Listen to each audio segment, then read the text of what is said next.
For whatever it's worth, this feels like the morning after, because yesterday was when the Independent National Electoral Commission (INEC) announced that the incumbent governor of Ondo State, Lucky Aiyedatiwa, has won the election of 16th November 2024. At the point, it felt like 16th November won't come, but here we are. It's already 2 days past that date, and as they say, the rest is history. Today, it happens that the incumbent governor doubles as the incoming governor, of course, on the platform of the All Progressives Congress, the ruling party, both in Ondo and at the federal level. Some persons have said that Mr. Aiyedatiwa won on the platform of being popular and then, of course, liked and loved by his people. Others say, well, it was the power of incumbency and a bit of federal might that did work for him. But whatever that may be, the concern right now is what will happen going forward, especially regarding the expectations of the good people of Ondo States. In addition to that, concerns around our electoral process, what opposition party members have been saying, what observers, independent election observers have said about this process are all also pivotal going forward, because this will rub off one way or another on subsequent elections. I'm joined by a chief team of the All Progressives Congress, a staunch supporter of President Bola Tinubu, and whatever it is that the renewed hope agenda of the president means. Is also someone who is interested in APC capturing or recapturing power from states where you have other parties holding sway right now. Chief Chibuna Ubawuike is joining us to help us just find sense in this conversation this morning. Chief, first of all, it's a pleasure to have you on the program. I hope you had a great weekend. Thank you. Yes, I had. And celebrating the victory of our party from Ondo State. From Ondo State, yes. Some people say you have even barely recovered from the victory in Edo State, and now you're celebrating that. And it will be victory upon victory. Subsequent elections will go in, will custom to victory. Your national chairman, Dr. Abdullahi Ganduje, has already said that next port of call will be your show, and then followed by Oyo. But before we get to all of that, let's talk about the one right in front of us now, which is Ondo State. Yeah. We saw the drama that played out before this time, even within your party. A few other gentlemen were interested in becoming governor of these states in the People's Democratic, the All Progressives Congress, including Senator Jimo Ibrahim, for example. And we saw how that also raised concerns within the fold of your party, because some persons felt, those who probably felt disgruntled on account of not getting the ticket of the APC would likely move to other parties, or will do what they call anti-party and all of that. That has not been the case, I suppose. So today, Mr. Aiyedatiwa has won the election. What does this mean for the APC, basically? It means we are a very cohesive party, and we work together to achieve a common goal, and that common goal is victory. Elections are like football competition. There must be a winner, and that winner must be one person. A team must win, but in this case, one person must win. From the primaries, yes, all the aspirants that aspire to be the governor of Ondo State on the platform of our party were well qualified. They were eminently qualified, but one person must have the ticket, and that person is the incumbent. He got the ticket, and there must be dissenting voices. It must happen. But the ability of the party to resolve the differences, forge ahead, as a common front to prosecute the election is what we saw played out on Saturday. Interesting. As is always the case, you talk about dissenting voices, not just in your party, but even beyond the frame of your party. Opposition parties, particularly the People's Democratic Party, the PDP, and its candidate, Mr. Bola Ajayi, and now saying that this election was fraught with malpractices and all sort of irregularities. As a matter of fact, Ajayi is now calling for the resignation of the chairman of Independent National Electoral Commission, Professor Mahmood Yakubu, saying that if he cannot conduct credible elections, the honorable thing to do is to step up. We have seen your party do that too in states where you lost election. Isn't that the right call to make under this circumstance? My party has never called for the resignation of the INEC chairman, Professor Mahmood Yakubu. And we always have the mindset of sportsmanship when we go into election. That is what makes us different from other political parties. A loser, especially in this kind of contest, will always cry foul. If we had won the election, would he have called for the resignation of INEC chairman? He wouldn't. So we see this mentality, this loser mentality of our politicians and political leaders. When you lose an election, you call for the head of the head of INEC that he should resign. The INEC commissioner should resign. You just paint the election black and blue because you lost. But if you had won, the reverse would be the case. Their reasons and whatever they are saying is neither here nor there. They cannot substantiate all what they are alleging. The election was, at least we had the election observers in Ondo. The election was very free, it was very fair, there was no record of violence, if there was quite infinitesimal, in a minute, area and things like that. The election went freely, everybody was able to exercise his franchise, and the results came out. We won because we prepared better. Let's talk about the call now. Olive branch is the term always used for it, being extended by your now victorious governor in waiting, who is also the incumbent governor, Lucky Aiyedatiwa, to political parties who are in the opposition to say, look, we may have fought, politically speaking, but now a winner has emerged. I would like you to join me, work together, and move the state forward. When politicians make such call, because we've seen that since 1999, for example, is this just tongue-in-cheek, or they say it from a place of sincerity? Well, it depends on the individual, but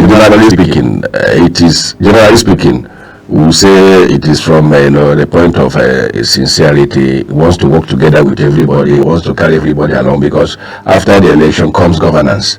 It is governance that is the issue now, and the betterment of the people of Ondo State and their welfare is what is paramount now. So every Ondo person should join hands with the governor to dispense good governance to the people of Ondo State, so that there will be development, there will be progress, there will be peace in Ondo.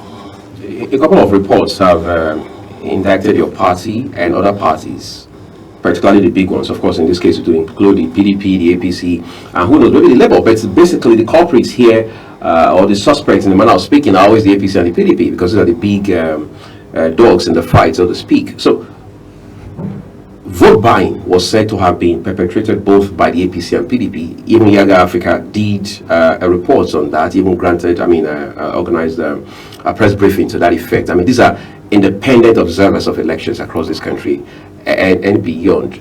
This is not to put your party in the spotlight, for example, but it's to say that how is it that we have an election where a party like yours is accused of paying between 10 and 25,000 to each voter, even weeks prior to election day, and then we see that process was free? These are just mere allegations. They have not been proven beyond reasonable doubt. They have not been substantiated.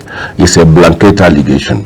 Our party will have no reason to buy votes because we are popular and we have dispensed good governance. In this case, in Ondo State, we have dispensed good governance in Ondo State, so we will not have any reason to buy votes. The people of Ondo supported our party massively. Mind you, our party is the ruling party in Ondo State. So if they have not done well, it will show. During the campaigns, you saw how the campaigns went by. It was a massive turnout of people and support, sincere support, not rented crowd. So we will not have any reason to buy votes. Those reports or whatever are mere allegations that are not substantiated. There has not been proven beyond reasonable doubt. We know in elections and in politics, propaganda is the greatest weapon. Anybody can say anything, anybody can manufacture anything to paint another party, black and blue. But call for it, substantiate your allegation, prove it, bring proof, concrete proof. They will not provide proof. So until it is proven beyond reasonable doubt, that is why we will say, okay, they are saying the truth. But for now, it is in the realm of allegation that is unsubstantiated. Chief, let's drill down properly into your party right now. We've seen your party's national chairman, Dr. Abdullahi Umar Ganduje, say that, look, we are going to capture those states, and of course, APC won those states. The same thing was said of Ondo. Ondo is in the bag already. And then he has also projected for states like Osun and, of course, Oyo. Before that, we have heard things about your party, for example, being accused, even, of course, again, that's in the realm of, if you like, just allegation. But we have seen that allegation again and again. We've seen rhetorics in that direction about how that Your party is also complicit in the division in the Labour Party and all of that, which again is yet to be proven. However, for those who have analyzed all these developments, including the very recent political developments in this country, Edo and Ondo in particular, say that the APC's ultimate objective is to make Nigeria a one-party system. Would you like to speak to that? It is an allegation. When PDP was in power, people said PDP wants to make Nigeria a one-party state. It has become the norm to accuse a ruling party of trying to make first a one-party state. Was it your party that accused the PDP? I am coming. It was not my party. It was not my party. My party wasn't the only opposition. Remember, my party came into the fore towards the end of 2013 to prosecute the 2014 and this election. That gave the birth to the 2015 handover of power to our party. There have been pockets of opposition parties that were existing. We had many of them. Democracy, AD, we had the CPC. The CPC just came. There was ANPP and other ABGA and others. They were existing, and they PDP side by side with PDP. So it was not my party per se that was accusing the PDP. No, it has become the norm in our political turf to accuse the ruling party of trying to foist a one-party state on the nation, especially when the opposition is very weak. Like the opposition we have now is very weak. Our party is doing massively well. We are mobilizing well, and the results are showing. So it is not out of place for them to accuse us of trying to foist a one-party state. How will we accuse our party of creating trouble in Labour Party? It sounds insane. Labour Party are having their own problems. It is their problem. Every party has their internal squabbles. Their ability to manage their squabbles, resolve it, and come out stronger makes them, better and fit to fight for political power. Our party have their own internal, issues, and we are able to resolve it and fight ahead as a one, strong entity. That is what I expect the opposition to do, instead of accusing our party of things that are unsubstantiated. You just made allusion to the fact that the opposition, who knows, perhaps you are referring to the PDP in particular in this case, or maybe the entirety of all the opposition parties. But what are the hallmarks of a weak opposition party or system in a political arrangement like ours? You see, their internal squabbles is usually protracted.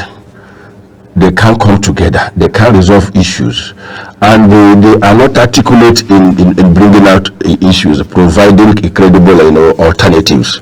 If you are in opposition, when APC was in the opposition, they were articulate in the issues they raised, policies and programs they were raising to tackle what the PDP were doing then. In this case now, what alternatives have they provided? Nothing. They only come to Raboraos on television and newspapers, and that is it. Go to social media, Raboraos, throw big bus at APC, and that is it. That is not opposition. If you are an opposition that is effective, you must provide a credible alternative to any policy or government you feel is not the right one to implement for the betterment of Nigerians. But we are not seeing it happen. Instead, you see a personal attack on individuals and insults and abuses. That is what we see. That is not opposition. Is there any validity in the, if you like, the hypothesis that a man like Ubawuike, the Minister of FCT, was appointed deliberately and strategically by the president and the leader of your party, by the way, to further weaken the opposition, particularly from the PDP end? Is there any truth, any fact? There is no truth in it. When President Obasanjo was in power, he appointed a colleague of blessed memory, a minister, from Minister of Power to Attorney General. He was from AD, from opposition. He appointed another, I've forgotten his name, the AD chairman is from the North. He appointed him one of his advisors too, special advisors. And pockets of people from the opposition, he appointed them. That's what we call government of inclusion, inclusive governance. When governments of national unity, inclusive governance, you appoint people from the opposition so that they contribute their own quota to the development of Nigeria. Because after election, it is governance. It is Nigeria and Nigerians that is not the issue. So every Nigerian that should contribute positively to the development and progress of Nigeria, and you wish you can use the services of that person, you bring the person on board. That is what Mr. President Bola Tinubu have done now. He was not the first person to do it.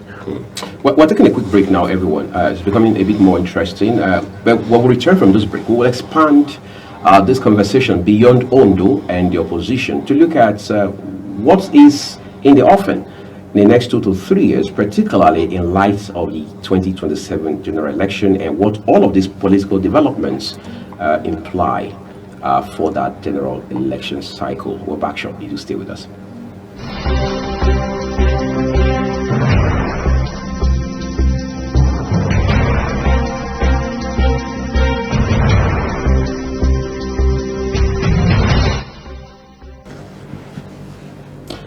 We are seeing a good number of people leave your party. I mean, these are prominent, pivotal members of your party. Some of them founding members, actually. And a lot of persons say, well, this 2027 around the corner, for instance. Everybody's strategizing in that direction. Everybody wants to be sure that they throw their hat in the ring, in a manner of speaking, early enough. Across this country, we've seen that happen. Was seen handshake of some kind already been initiated between some leading opposition parties, whether it's the NNPP or the Labour Party and so on and so forth? When your party, I mean, you are a party chieftain within the APC, when your party sits down to deliberate strategically, what are their concerns really in this direction? We are not perturbed. We have not seen prominent members of our party leave our party. No. But you know that in the partisan politics and in the political environment, politicians will always fraternize, irrespective of their partisan leaning. When you attend social functions, you see all of them together. It is their supporters that will be killing themselves over nothing. At social, like there are some weddings that happened, last week. You saw politicians from different political divides. They come right together, so they must fraternize. It doesn't show they are leaving the party or they are decamping from one party or the other. That's a ceremony, not a partisan event. I said they fraternize. They relate. Politicians relate. If there is a division or they are harboring resentment, or they will not attend social functions together. I don't know whether you get me. So 2027 is there, yes. As we head towards 2027, I keep saying there is going to be alignment and realignment of forces. Some people might leave, others will come in. It is in politics. Some people will go, other people will come in. That is it. There's the insinuation in some quarters too, even amongst politicians like yourself, that what the APC is doing right now going forward is being desperate to win, or as you say in politics, capture states ahead of the 2027, because again, as we all know, obviously elections are about numbers. Isn't that what exactly it is? Because the more states you have in the bag, the better your chances of carrying the day, so to speak, in 2027.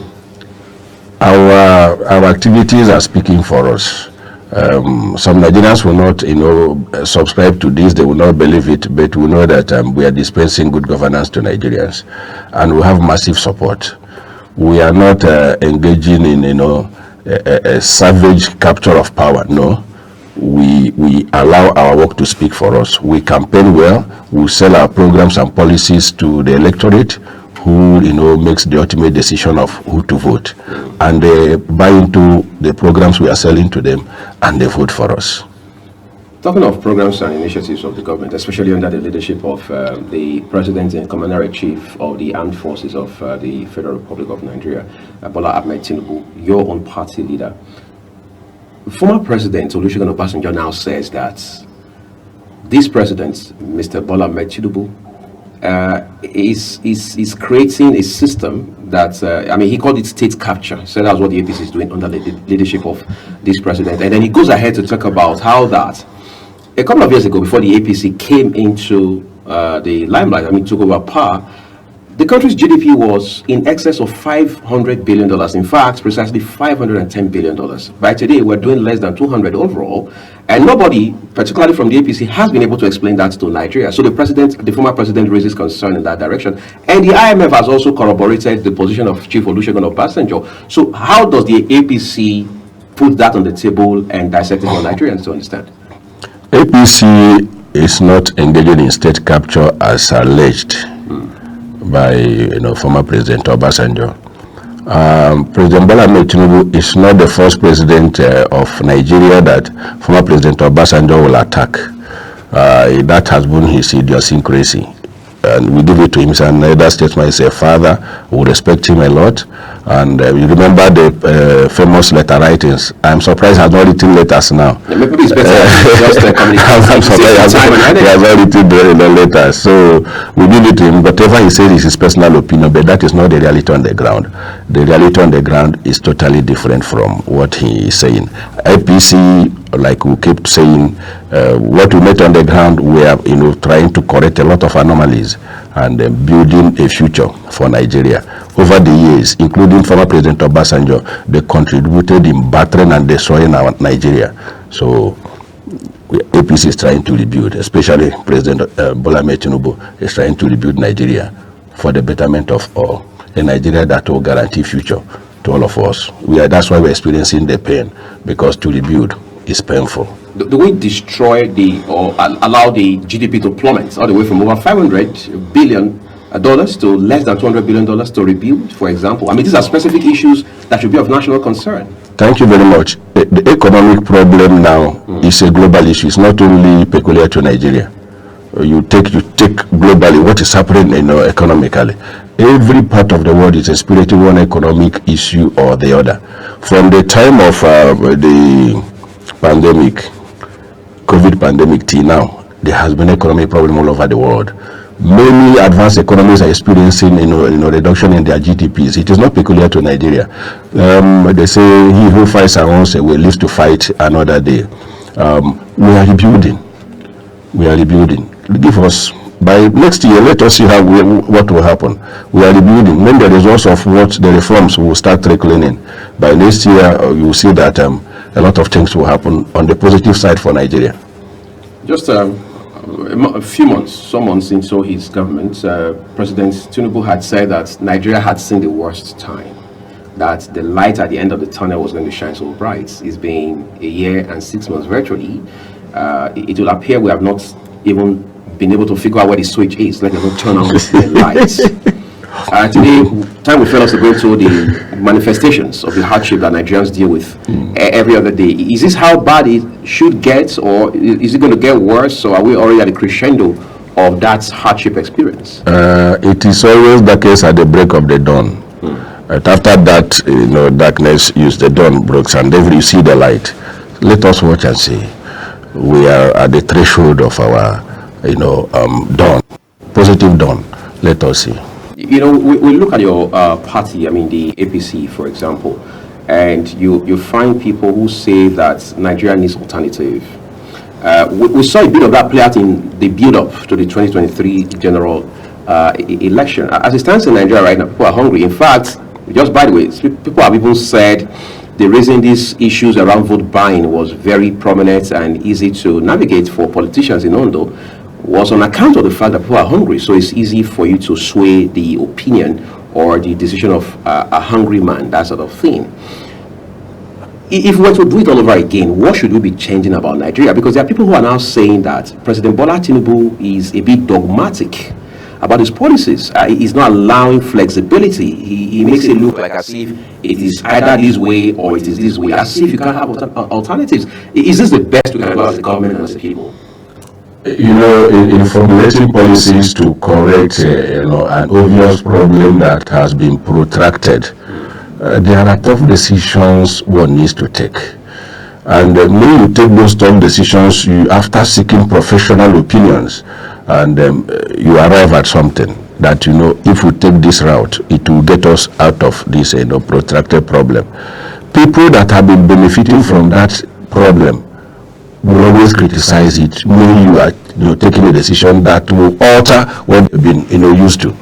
That is what we are saying. Somebody complaining now has been benefiting from the system. No, not everybody. Everybody is complaining. Not everybody is complaining, yes, because we have been sold a poison chalice over the years and we didn't know that things were okay. That is why we're experiencing what we have not experienced before. Right. Because we were told things were okay. Unknown to us that we have no future, we have squandered the future, we have no future. Now we got into the future, then it's empty. We create the future. There must be pains. That is why the pains are here. The pains we're experiencing now are things we were supposed to experience about 50 or 45 years ago. Now we are supposed to be enjoying. But because things were not done right over those years, that is why the decisions have been taken now to correct those protected anomalies. President Tinubu has seasoned advisors, economic advisors, professionals who he seeks opinion from anything that has to do with the economy. They sit down, they table the issue, discuss it, and arrive at something. He's not dogmatic, no. If he's dogmatic, he'll be taking decisions unilaterally, and he doesn't. He makes consultations, seek opinions, and when the inputs are collated, the best out of all will be taken. That the best that suits Nigeria, that will work for the betterment of Nigeria is taken, and the best that will drive Nigeria out of the road is taken. It is painful, and that's why everybody is saying whatever. And the opposition, those that have benefited from the corrupt system over the years, are sponsoring those a barrage of criticism, because their sources of livelihood that have been built on corruption is being altered and decimated. They won't be happy. That is what we are experiencing. Yes, it is painful now. But like Mr. President said, there is light at the end of tunnel. I am experiencing the difficulty like every other Nigerian. No, it's not like that things are okay with me. No. Ban A too. What? I'm on ban A. So I'm experiencing the problem like every other Nigerian. But I know that there is light at the end of tunnel. Let's wait and see as 2025 comes in. This year, barely 1 month for the year to end. We have gone a long way. From next year, you see how things will start to move. All right. Let's begin to wind down our Chief. You talked about the fact that your party is united. Your party has a way of fixing issues internally. I mean, you have a mechanism up and running all the time. But that doesn't seem to be the case with the proposed bills that focus on tax reforms, all of which are in front of the National Assembly now. All 19 state governors up north, all of them, top to bottom, end to end, are not comfortable with that bill, and they've been very unequivocal about these policy reforms as being proposed by the president. As a matter of fact, the National Economic Council had called for the withdrawal of those bills, but the president says, hey, no, we're not going to do that. Let the bills be there. Anybody who is interested enough to want to contribute to those bills can do so. I mean, there can be public hearing and what have you. I mean, consultations, left, right, and center, and all of that. Incidentally, most of the governors up north are in your party. Now, what are the implications now and going into 2027 general election? Because the president doesn't seem to want to back down anytime soon. Like I told you, that there is opposition or issues with some aspects of the tax reforms bill. Doesn't make it that they are not, my party is having a problem, or they are not in tandem with the policies and programs of Mr. President. No, far from it. The last time I was here, we did talk about this tax reform bill, if you remember.